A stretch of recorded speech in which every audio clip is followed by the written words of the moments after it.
Yeah, hi. I wanted to make a short video, hopefully. I always say that, and for week 10. So hopefully you finish the midterm and you have all that kind of knowledge that I want you to keep with you through the rest of the course. We're going to build on that knowledge. There will be a comprehensive examination where you'll be tested on all the same things again. And now we go from, well, we did discourse analysis, critical discourse analysis, where I'd love to teach a whole course in that. So much material right now, especially when you go around, you know, wartime, the military industrial complex and its ties to the media and government and the corporate, you know, hegemony just are going full force. The people are brainwashed or fighting against the brainwashing, and you can look at how they talk about who's dehumanized and who's humanized. Kind of like a lot of political issues. A big thing right now. Two-thirds of Americans feel that um, undocumented immigration is a giant subject, one of the most important subjects in this country, and 51% um, believe in mass deportation. Um, and with Trump at this time, when I'm recording this, calling for the military to carry out mass deportations of undocumented peoples. And this is an old thing in America. It's just who are the people, to some extent, who are the people they demonize changes. Um, and it's you can start looking at critical discourse analysis. It's very interesting. It's a gift that keeps on giving, unfortunately. If you look at indigenous erasure, if you look at uh, how poor people or people of color are talked about in mainstream discourse, both domestically and internationally. Um, and look at, well, we can only call white nationalist discourse and its kind of persistence culturally. Um, there's a lot there. Just move through it quickly, and that's what I'm doing with a lot of these things. And when I'm asking you to write on what you learned or what you were interested in, either for the midterm or for the final, um, I invariably see that people are interested in different things. Different things speak to their experience and their interests, and that's why I want to at least kind of do this where that you can give me a little bit to look at, and hopefully, if you're really interested, you can go and study it more later, because it's just so much. Um, Linguistics is oceans upon oceans, and um, as you can see, even within any language, there's all these different dialects, and there's the standard, and there's the non-standard dialects, and within each of those, all of those, there's their own grammar and vocabulary and things to explore and accents, and you know, um, anyway, psycholinguistics and neurolinguistics. So as usual, I put the link, for the whole week up there, um, and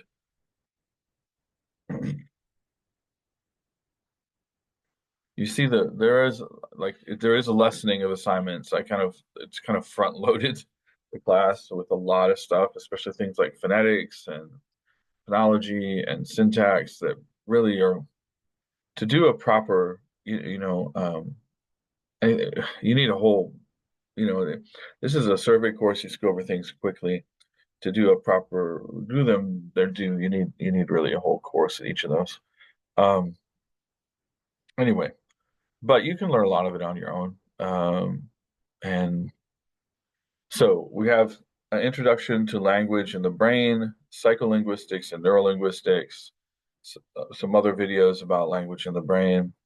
The database discussion board 10 is psycholinguistics. It's the crash course introduction. And I like the crash course introduction because it's very up to date and it talks about really how psycholinguistics has been, um, how it was formulated what discoveries they made, and then looking now at the discoveries they made back then, our understanding of the brain still is pretty rudimentary. And even though there's been great advancements, that she says in it that the studies that um, we may look at the studies we're doing now, kind of like as we look at the studies we did in the 19th century. That being said, a lot of how the videos and material talks about psycholinguistics is rooted in a lot of the discoveries of the 19th century, to the point that basically the two main doctors who came up with these studies with patients who had brain injury, traumatic brain injury, and those two centers for aphasia are named after those doctors. So we say that so all of the centers for for Broca's and Wernicke's aphasia, they're in the left side of the brain by the left ear. Broca's area, named after Dr. Paul Broca, is forward more, and it has to do with speech production. An injury to that area will affect speech production. And you can remember like broken English. That helps me remember. And behind it, more like here, is Wernicke's area, and that has to do with speech comprehension. And um, basically, the difference, when actually we didn't focus much on psycholinguistics when I studied linguistics. It was there, but it wasn't really a focus.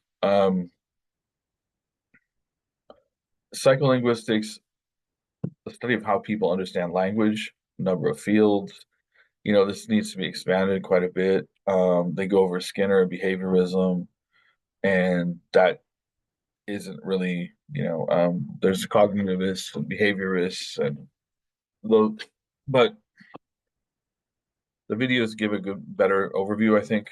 But I just want to like, there is psycholinguistics, which is kind of like the larger, like psychology of linguistics, I guess you could say. And then there is neurolinguistics, and neurolinguistics is more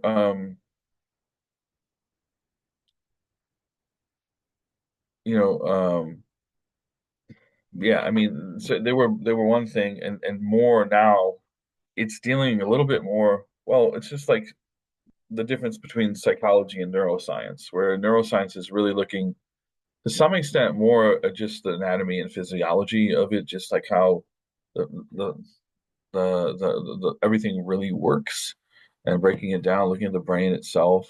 So like here, I talked about Broca's area and Wernicke's area.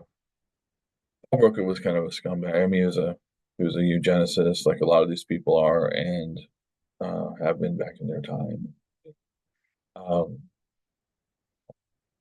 I don't know why they have it color coded. Okay, yeah, okay, they do. That's what I was wondering. So Broca's area, they have Wernicke's area, green. Oh, because the brain's that way. Um, okay. So my caffeine is not kicked in 100%. Apologize for that. Um, the videos are a bit better, but there have been a lot of advancements in neuroscience um, in the last 20 years. Uh, and it's affected linguistics and neurolinguistics. So again, as far as doing the assignments, I have some questions about all these kind of things that are based on the readings, couple of videos. Now, you guys should remember that from,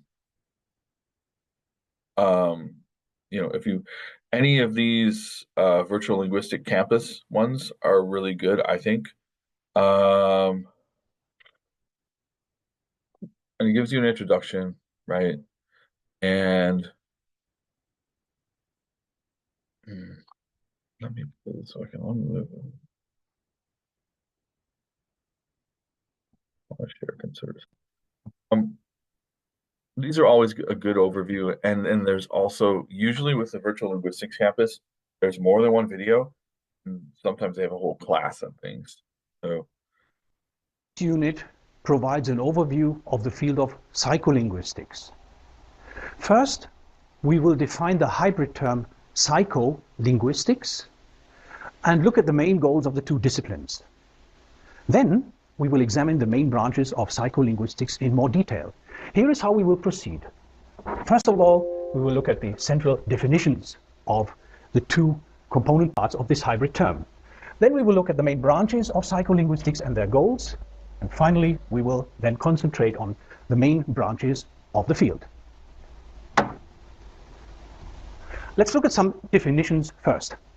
Linguistics is defined as the scientific study of language. Psychology, the other term, signaled by this mind here, psychology studies scientifically the human mind. Now, psycholinguistics is a combination of both. The goals are to study the psychological and neurobiological factors that enable humans to acquire, to use, to comprehend, and to produce language. Let's briefly look at linguistics first of all, to see where psycholinguistics within linguistics can be located. Now here you see the main branches of linguistics. Everything that has to do with sound, well, phonetics and phonology are the main branches. If you want to investigate the structure of sentences or words, you're concerned with morphology or syntax. And meaning is the big area where you look at the meaning of words, the meaning of sentences, or even the meaning of utterances. Semantics and pragmatics are these two branches of linguistics. Now, linguistics can be combined with a number of, well, you might call them hybrid disciplines that introduce their scientific approaches and combine it with linguistics. For example, social linguistics. Sociolinguistics deals with the position and the use of language in society, dialectal variation, and all sorts of things. Historical linguistics looks at the historical development of language and some historical cultural influences maybe. Computational linguistics, well, everything that has to do with computers, things like speech processing, machine translation, and many more are dealt with in computational linguistics. Well, and here is our term psycholinguistics, psychology and linguistics, one of these hybrid or combinatorial disciplines that combine two fields with their insights with linguistics. Well, here are the main branches of psycholinguistics. And the central questions are, in language processing, for example, the question is, what happens in the human mind when we speak? So I let it play for quite a bit. Part of it is he gives really good definitions. He gives a good overview. It's a good review. And part of it is, he's showing, in a way, when we're looking at psycholinguistics, neurolinguistics, there's all kinds of things that could come into play. But one of them is that it does lead into thinking about language acquisition and the process of learning a language. So we're going to go into first language acquisition. We're going to go into second language acquisition in the following weeks. And I like that lead in. So take good, notes. I mean, I love some of you guys are doing like really beautiful like notes with lots of colors, and you can doodle whatever the hell helps you to, kind of retain it, be as creative as you want. And you know, or as straightforward type of, whatever works. This one is very kind of technical as you would expect from native lang, your brain on language, and it's a grammar in my head. Again, there are brain basics, Broca's area, Wernicke's area, aphasia, language centers of the brain, etc., etc. And then the questions. So there's the first assignment. Obviously, you guys can do this, yourself. You're capable. I just want to give some overview. Language in the brain, kind of zombie themed one, which is kind of, it's good. Notes again. Psycholinguistics, this is crash course. And I like this one because it kind of it's really recent, and there is a good overview of psycholinguistics there. Um,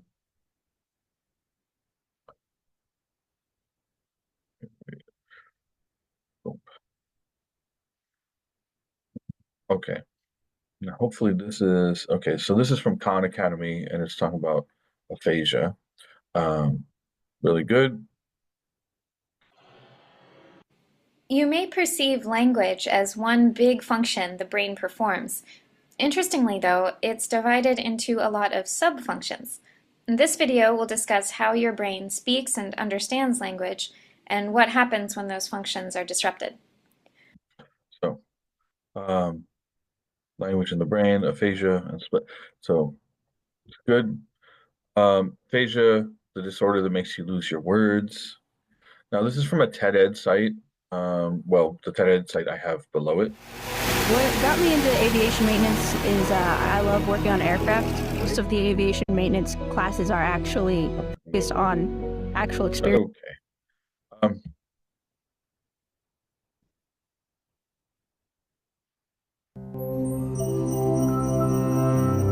this is for future teachers. TED-Ed have a whole. Language is an essential part of our lives that we often take for granted. With it, we can communicate our thoughts and feelings, lose ourselves in novels, send text messages, and greet friends. It's hard to imagine being unable to turn thoughts into words. But if the delicate web of language networks in your brain became disrupted by stroke, illness, or trauma, you could find yourself truly at a loss for words. This disorder, called aphasia, can impair all aspects of communication. People who have aphasia remain as intelligent as ever. They know what they want to say, but can't always get their words to come out correctly. They may unintentionally use substitutions called paraphasias, switching related words like saying dog for cat, or words that sound similar, such as house for horse. Sometimes their words may even be unrecognizable. There are several types of aphasia, grouped into two categories: fluent or receptive aphasia, and non-fluent or expressive aphasia. People with fluent aphasia may have normal vocal inflection, but use words that lack meaning. So there's a whole bunch of things that break down these. So here's the second one has some questions. It has a whole bunch of, watch, think, dig deeper, and then discussion. Um, and